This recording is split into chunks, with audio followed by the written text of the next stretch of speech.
Hello everyone मु समस्त को स्वागत करुच्ची हरिहर एजुकेशन यूट्यूब चैनल को।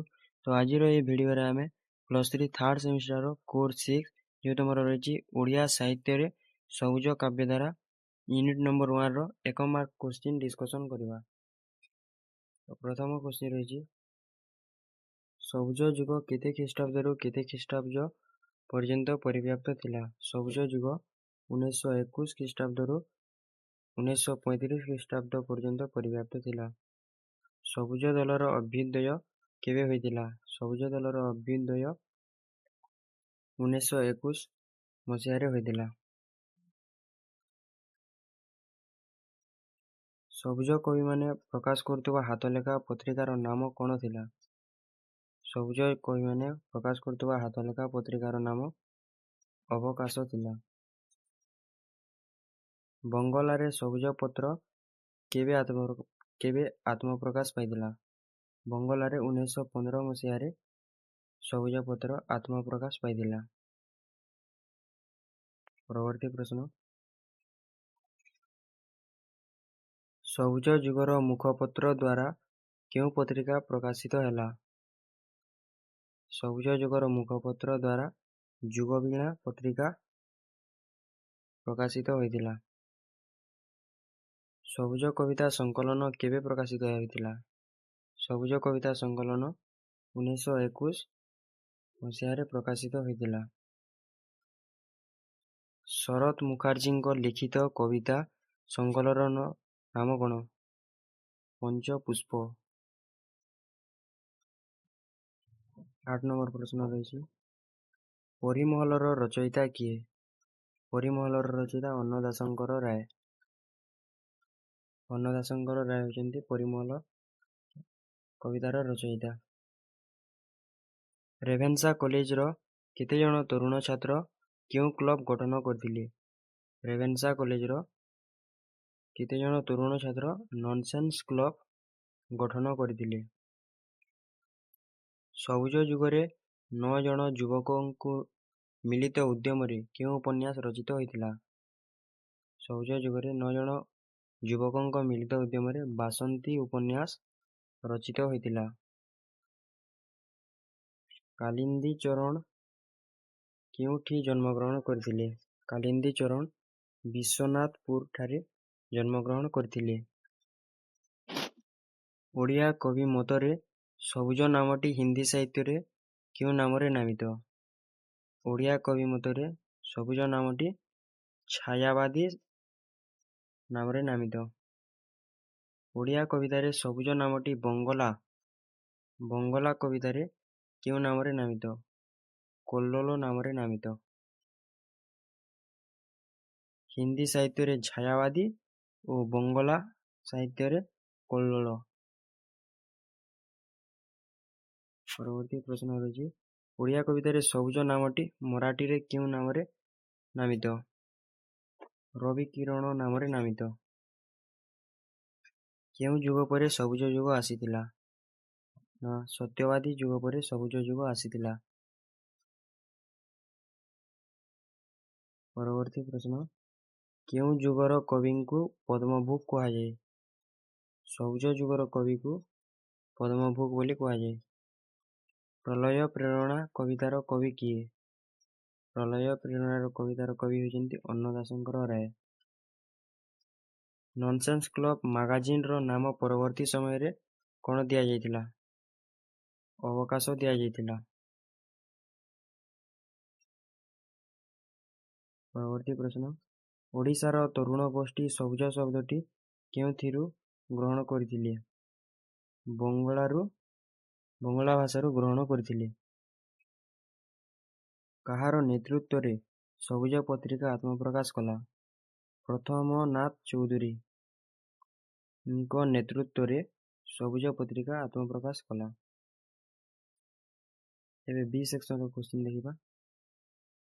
सबुज धारार समय सीमा केते मसीहा रु केते मसीहा। 1921 मसीहा रु 1935 मसीहा पर्यंत सीमाबद्ध होइतिला।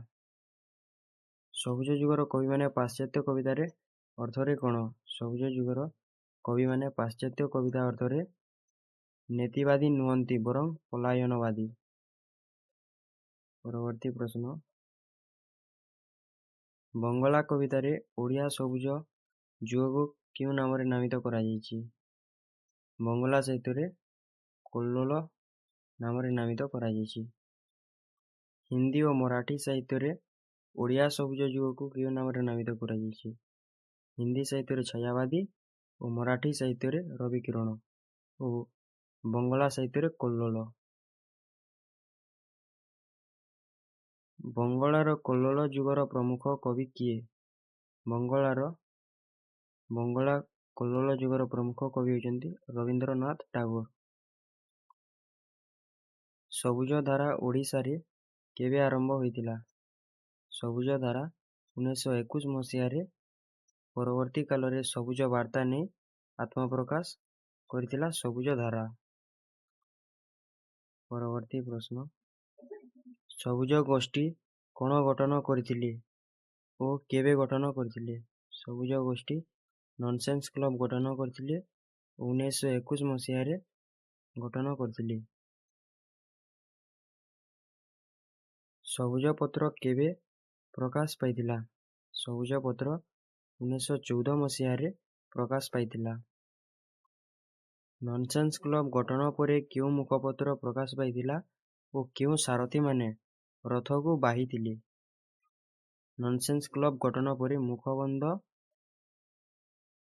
ମୁଖପତ୍ର ଅବକାଶ ପ୍ରକାଶ ପାଇଥିଲା ଓ ଅବକାଶ ପତ୍ରିକାର କବିଗଣ ହେଉଛନ୍ତି ଅ-ରେ ଅନ୍ନଦାଶଙ୍କର ରାୟ, ବ-ରେ ବୈକୁଣ୍ଠନାଥ, କା-ରେ କାଳିନ୍ଦୀ ଚରଣ ଓ ସ-ରେ ଶରତ ଚନ୍ଦ୍ର ମୁଖାର୍ଜୀ। ପରବର୍ତ୍ତୀ ପ୍ରଶ୍ନ, ଯୁଗବୀଣା କେବେ ପ୍ରକାଶ ପାଇଥିଲା? ଯୁଗବୀଣା 1931 ମସିହାରେ ପ୍ରକାଶ ପାଇଥିଲା।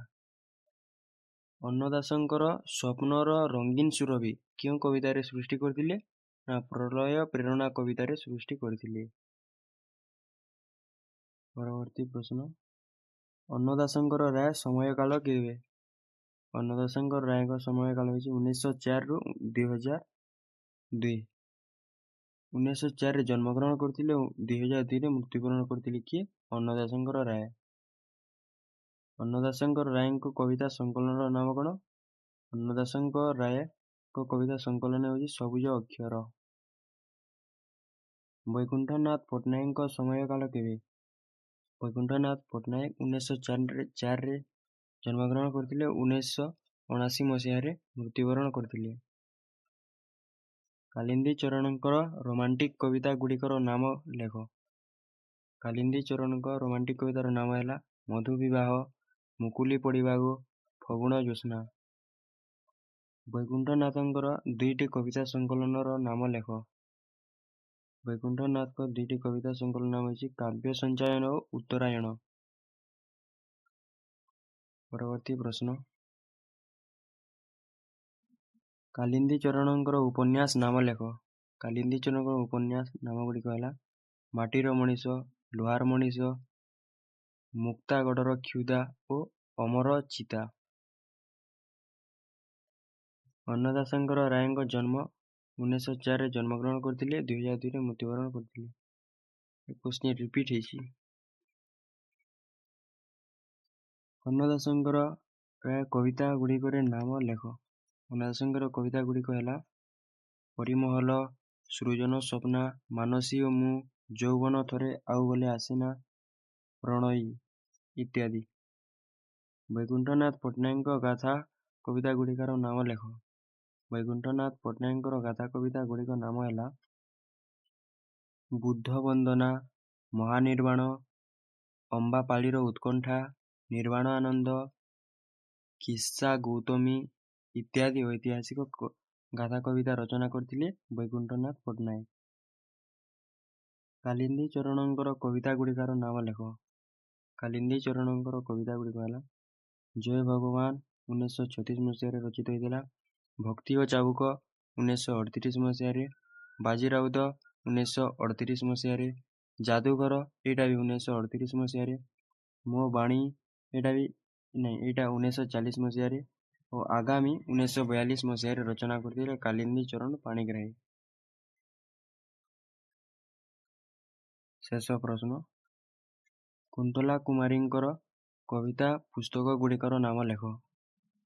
କୁନ୍ତଲା କୁମାରୀଙ୍କର କବିତା ପୁସ୍ତକଗୁଡ଼ିକ ହେଲା ନାମ, ଅଞ୍ଜଳି 1927 ମସିହାରେ, ଉଚ୍ଛ୍ୱାସା 1927, ଅର୍ଚ୍ଚନା 1927, ସ୍ଫୁଲିଙ୍ଗ, ଆହ୍ୱାନ ଓ ପ୍ରେମ ଚିନ୍ତାମଣି ଏଇଟା ବି 1930 ମସିହାରେ ରଚନା କରିଥିଲେ କୁନ୍ତଲା କୁମାରୀ ସାବତ।